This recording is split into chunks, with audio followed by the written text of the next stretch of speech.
Hello, everybody. My name is Jacob, and welcome back to the Epileptic Gamer podcast. This episode is going to be fun. I didn't initially plan on doing this episode because there wasn't a whole lot of stuff there.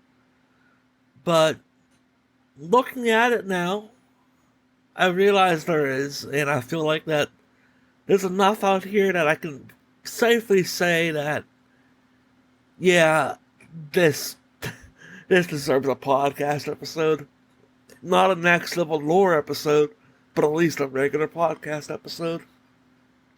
So, what I am talking about today is the Arcane Season 2 trailer and how it blatantly lied to every one of us. And I know what you're thinking. How does that make sense? That makes no sense in the world. I want you to hear me out for a second. Well, yes, that they did show stuff that will be in Season 2. The context of which it was shown in is going to be crucial. The first thing people call into question is the state of the council. And I agree. No one knows. No one knows what that council did. I mean, as far as we're concerned, they're all dead. Half of them are dead. They all lived. Who knows? I'm assuming a lot of people have plot armor. Let's go it that way. But I see a lot of people saying Caitlyn's mother is dead. I'm going to counter that. And the reason why people are saying that, before I tell you my counter, is people are going through the different subtitles just to find clues on what, like in the trailer. And when Mbessa tells, it says her line, like, wrath must be wrath, blah, I cannot talk today. Wrath must be met with wrath. You will have justice. You will have justice gets translated to different stuff in different languages in the subtitles. One will be, and the most important one of them all, and this is the one I'm talking about, you will avenge your mother. And it cuts to Caitlyn. So, right there is the people thinking, okay, Caitlyn's mom, that 100% is gone. I disagree. And I am bringing this up because first off, who the hell is Mbessa talking to? There is no way Caitlyn would ever cross paths with Mbessa unless she really had to. And I don't think Mbessa's going to look at Caitlyn and be like, this is the girl I need to work with. I think she's going to go somewhere higher up. No. So there is something amiss here. So that's line number one. Caitlyn's mom is surviving this explosion. Whether or not she dies later on, I don't know. But we 100% know she survives. Not 100%. I would say she survives the initial explosion. What happens after, I do not know.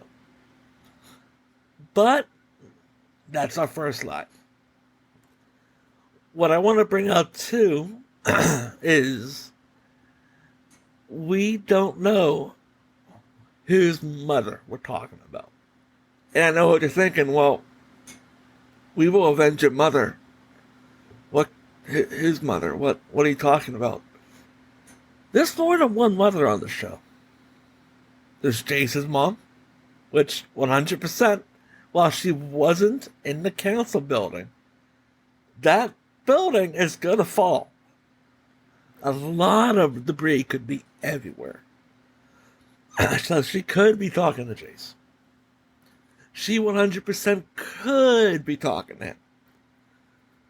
But the one thing I did not see people mentioning is Mbessa herself is a mother. And I'm going to blow a lot of people's minds when I say this, and it's not going to make a lot of sense until you at least hear me out. And I know you're going to type some stupid comment or dismiss this theory instantly. And I don't blame you. It's a theory. We don't know what's going to happen until November. But let's say, because of all the stuff that they got to get into season 2, there's 12 episodes. We got a brief overview at Anarchy, the festival, of what Vi's arc is going to be. I'm going to get into that in a bit. But what I want to bring up, the biggest part about this, and this is my favorite, is Ambessa is a mom herself. She, in season 1, went to Piltover and said, you gotta go to war with these people. It's on the brink of war, and they're gonna fire the first shot. And Ambessa was right. Jinx fired the first shot. That's how the war got broken out. And now Jinx is seen as a revolutionary figure. She probably doesn't want to be seen as a revolutionary figure. And I can sure as hell bet when she finds out that Ambessa's coming her way, it ain't going to end pretty for someone. And that's Ambessa. So this is my theory, and I'm sticking to it. Until I see otherwise, until I see legitimate footage that this is not true. I think Ambessa takes a run at Jinx. I think she takes a run at Jinx. She loses. And Mel survives. 100%. Because she has a little magic brace. Magic shoulder pads. That we all think she does, at least. Mel survives. And she goes right to her and says, wrath must be met with wrath. You will avenge your mother. She's not talking to Caitlyn. She's not talking to Jace. Ambessa is talking about herself in the third person to Mel, knowing that she got her ass kicked by Jinx. And she has to go to Mel, of all people, the girl that she exiled from her home. And her family, even. She is an exile from her home and family, according to Mel. She has to go to her and say, I need your help. Wrath must be met with wrath. Mel is going to be ecstatic. Not ecstatic in, I just saw my mother's ass get beat. Well, I mean, deep down, she's probably happy. At the same time, she's probably going to look at this like, oh, I can get to have some connection with my mother again. Cool. Meanwhile, I feel like I cracked the code here. There's more than one mother in the show. More than one. And I feel like Cassandra, Kierman, Caitlyn's mother, is, yes, while she is a counselor, she has that plot armor. She's more of a bigger role in season 2 than we have to give her credit for. So this is my final theory, and I am sticking to it, and I will stick to it till November, or at least until the next trailer, when I have to do it. I do a new breakthrough. I personally think Ambessa, by herself, takes an army, goes to Jinx personally, and she gets wiped out. And Jinx lets her leave, because, as always, dead men tell no tales. Jinx lets her leave, and her being so offended by the fact that she would not get killed in battle, goes to Mel and say, wrath must be met with wrath. She is so offended that she's going to the one person that she knows she does not want to go to. And I feel that the Arcane Season 2 trailer off the bat being lying to us about it. I agree with one thing, half the council probably is dead. But not in the way we think. I think the council first off, yes, most of them probably didn't survive the explosion. I would say a safe bet of people that did survive was easily, and I mean easily, Mel, Cassandra, Jace, Victor, and if I'm feeling generous, I don't know. He was all in there. Maybe another counselor. Just to have him, like, have spires guilt. Let's be generous. The core group that we usually need. Now, what happens when Stout starts to oversee things? I feel like that's when the whole "your council is dead" comes into play. The entire line, and that's what tells, I'm assuming, Mel at this point. And that's what I'm going to, entire line that she goes, "Your council is gone. Wrath must be met with wrath. You will have justice." But in different languages, the ending is you will. I forget what the other. I forget what the final one is. But the one that I wanted to focus on, like I told you, was "We will avenge your mother," or "You will avenge your mother," something like that. And that is Ambessa basically saying, "You're going to go out there. You're going to give me your army, and you're going to personally avenge what I couldn't do." No. I feel like Melo's going to look at this like, are you effing kidding me? You exhaust my own home, and now you want my help? Now you want it. I just survived a rocket explosion. I ain't doing shit for you. Now you come at the most opportune time. And that's also to point that out. I feel like Noxus had to have a bit of insider knowledge. They most likely didn't. But it's very convenient. And I know it's just a show introducing a new character at a pivotal time that they need him. But, yeah, it's convenient. And I feel like that's going to be called into question. If it's not, it's a missed opportunity on why it's not being called into question. However, this is what I think the most of. I think that entire line of justice, you will get justice, you will avenge your mother, and so on. I think that's all being directed at Mel. I am Bessa perfect. In every way, shape, and form. She's not talking to Caitlyn. She's not talking to Jace. Not talking to anybody. She is talking to Vi. Not Vi. She's talking to Mel personally. Now that we got that lie out of the way, I'm going to tell you the next lie. We aren't getting Enforcer Vi the entire season. And it looks like we are. But I am going off the assumption that due to the fact that we need to cover a shitload of bases, Victor needs to become his glorious purpose, Victor. Jace needs to become the way he is in League. All of this. Heimerdinger and Echo got to get together somehow.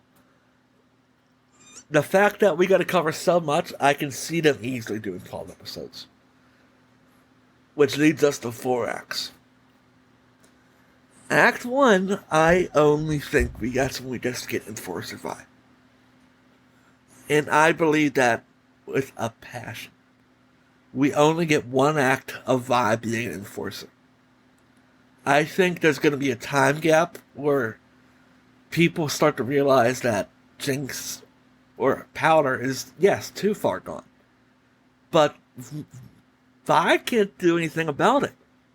Mel and company, they can be like, if you go down there, you're a criminal. You're associating yourself with them.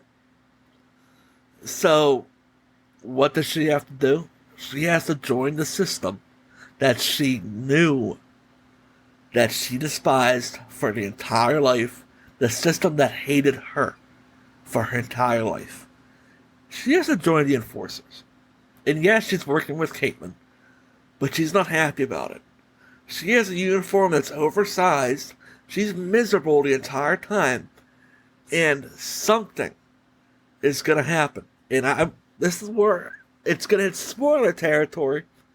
Because I know this is true as well. The Aneki Festival confirmed all of this. At least I believe it's confirmed. Reports from the Anarchy Festival, which had Arcane animators there, say midway through season 2, Vi finds herself alone. And I heard a YouTuber drop the line, Vi is a protector. She learns how to protect her brothers, her sister, Vander. She wanted to protect everybody. Caitlyn, she wants to protect. What happened when the protector doesn't have anybody to protect? That is a perfect line of what is going to happen in season 2. What happens when Vi loses Caitlyn? Where does she go? Well, apparently the animators are saying that Vi's story arc is going to make her go into this pit fighter 5 mode, and she is going to go on a rampage. Go fight in the pit. Go to a hidey hole. Rinse and repeat. On and on and on. And that's going to be Act 2. Now, when do I think Act 3? Where do I think this is going to take place? I think the end of Act 2 is when we see Warwick. I think he attacks where Vi is. He recognizes her scent because I remember watching the Warwick trailer and seeing that he can see people's scent. He's going to recognize her scent, and he's going to take a run directly at Vi. And I'm saying this because the color that surrounded Warwick when it gets first shown is a pinkish red. I mean, come on.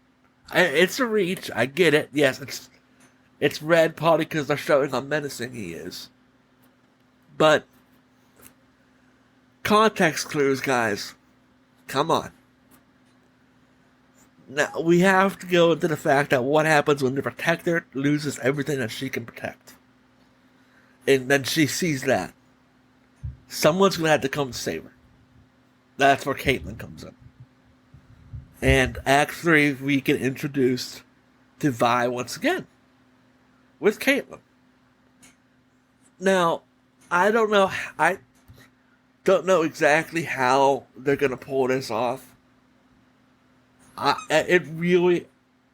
see it being like kind of a, I don't know, Protective Vi. This is where we get Protective Vi. I'm going to cover this up in the 3 acts. Let's cover her arc in 4 versions of Vi. Act 1 is Enforcer Vi. Act 2, we get Pit Fighter Vi.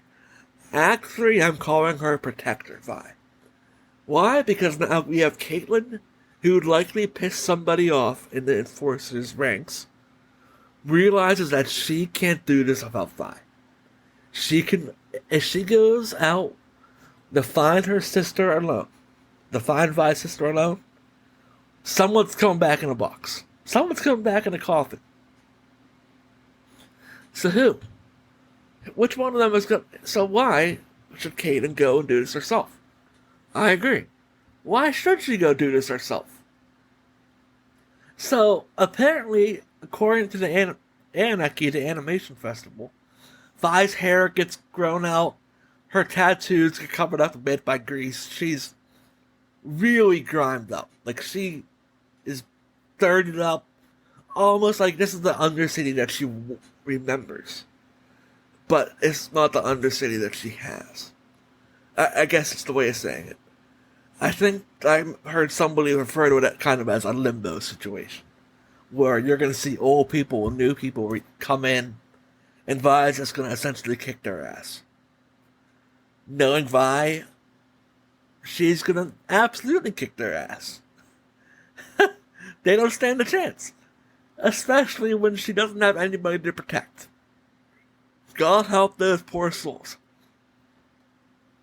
But I am getting back into Act 2. Let's move into Act 3. We are being lied about how Vi is going to happen in Season 1. We got a trailer for Act 1.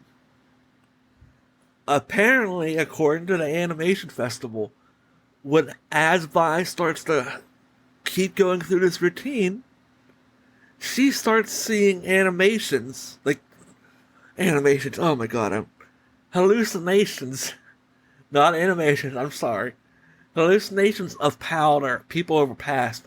She starts hearing voices of Caitlyn, stuff that Jinx would hear, Jinx would see.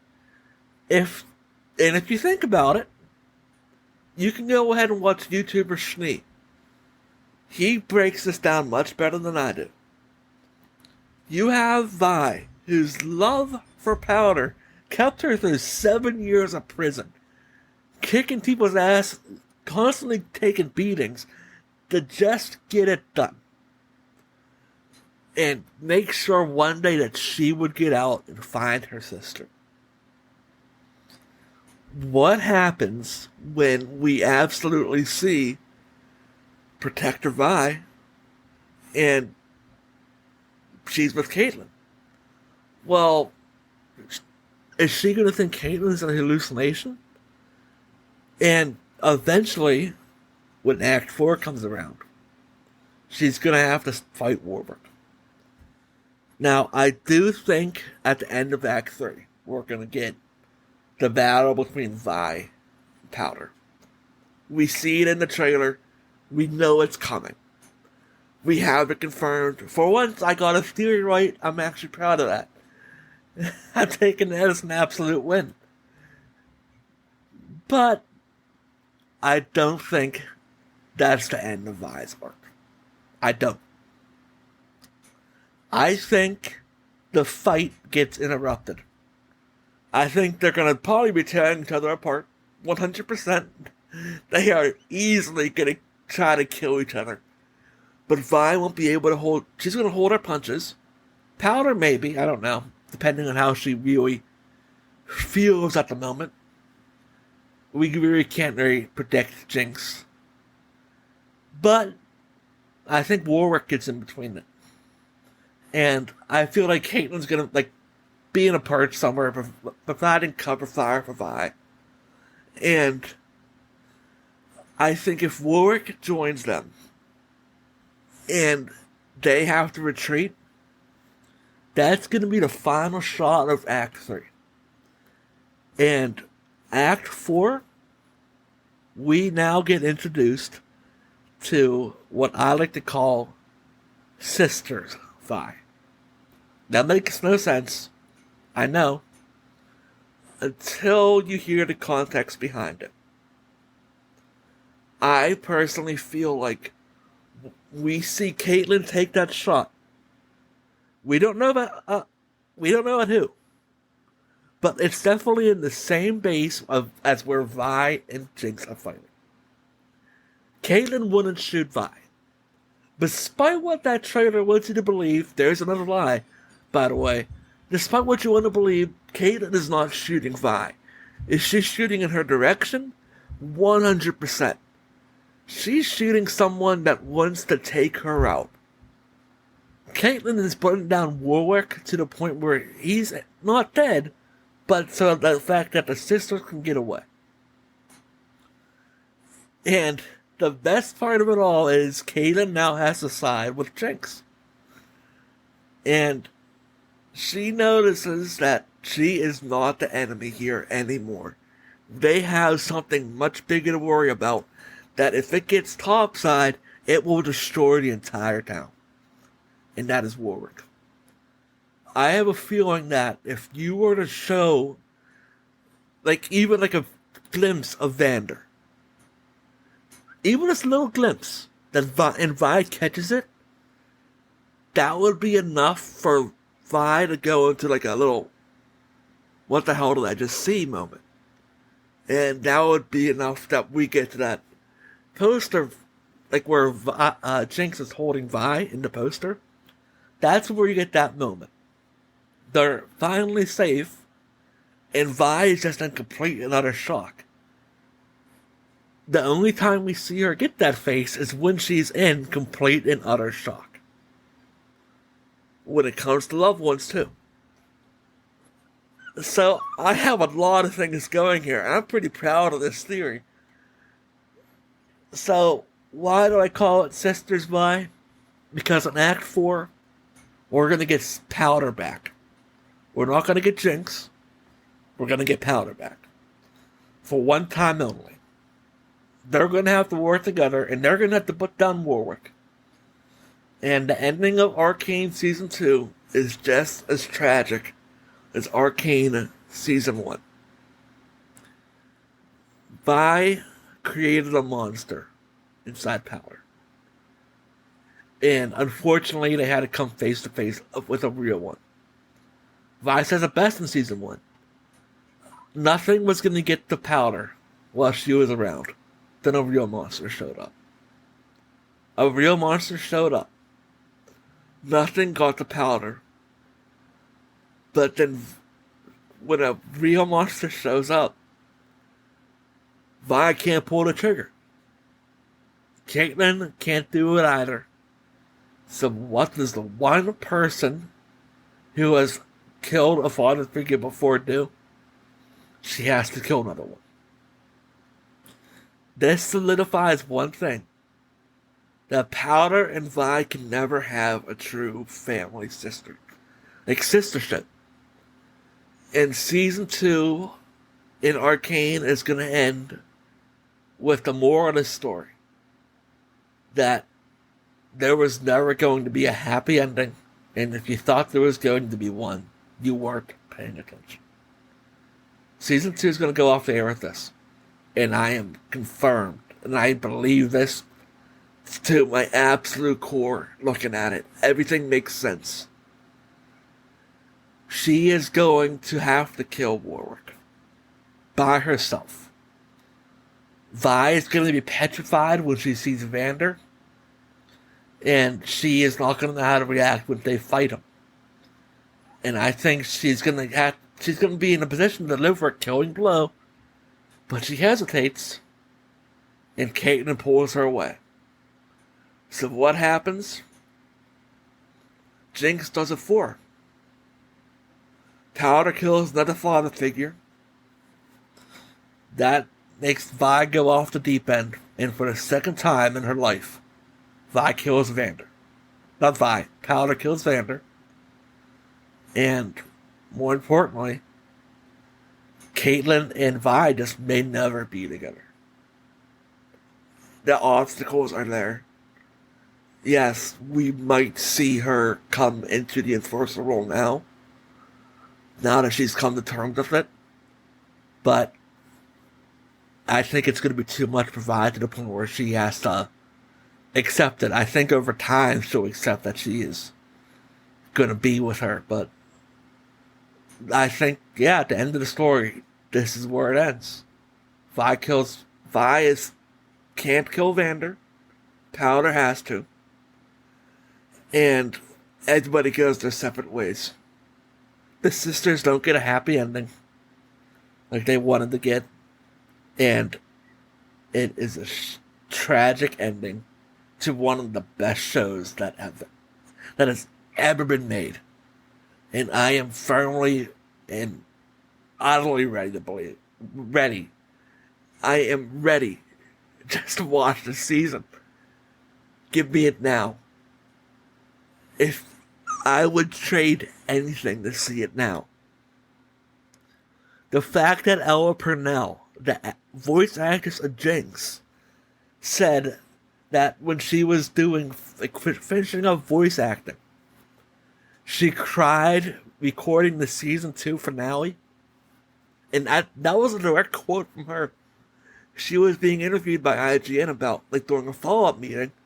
And they asked, just casually, hey, what can you tell us about Season 2 of Arcane? She brought up, well, I can tell you I cried recording the Season 2 ending. I think that's it. And when it comes to Powder's story arc, I'm going to go into 4 phases, just like I did with Vi. We're going to go into Criminal Jinx, where she's going to be on the run, causing chaos. Unfortunately, I'm not happy about this one. Pure chaos incarnate Jinx. She is going to be setting people free, revolutionary style, and that's when the whole mural gets painted of Jinx on the walls saying, hey, she's setting us free. But in reality, she's not. She's causing chaos. Stage 3 is, I guess you could say, payback mode. Like, here's where we're at. And payback, I want to say she's teetering on the verge of becoming Powder, but she finally has to fight Vi, and she says, the second Vi calls her Jinx, you finally got the name right.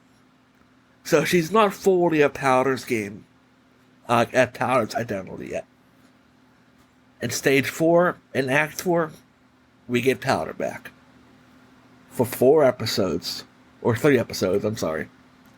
We get Powder back, and Powder does what she does best. She messes things up.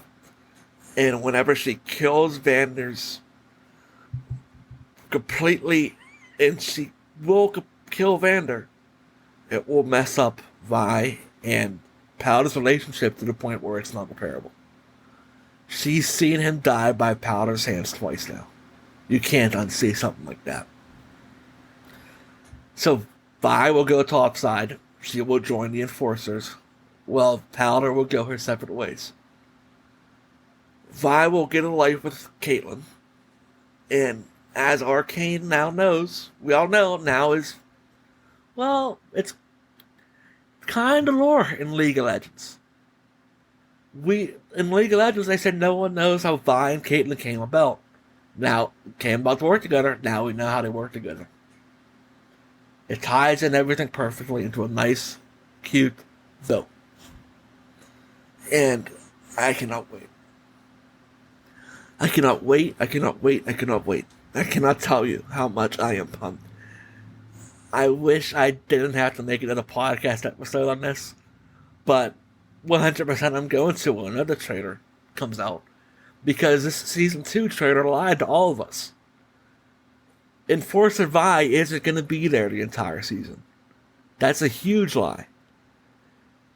Powder isn't going to be working as a revolutionary. That's a huge lie. Everything about this trailer is lying.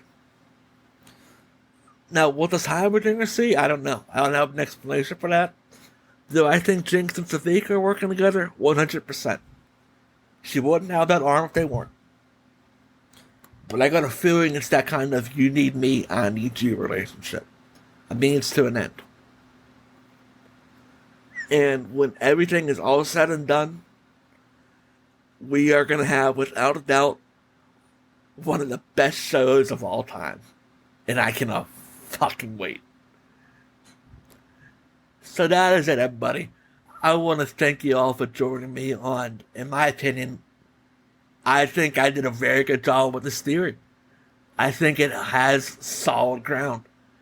And the fact that this could actually happen to the point where it feels plausible, and even multiple YouTubers are kind of like, yeah, no, this is plausible. I'm happy. If this doesn't happen like this, that's fine. Like I said, it's a theory. But, as always, I am Jacob, also known as the Epileptic Gamer, and thank you for watching or listening to my podcast.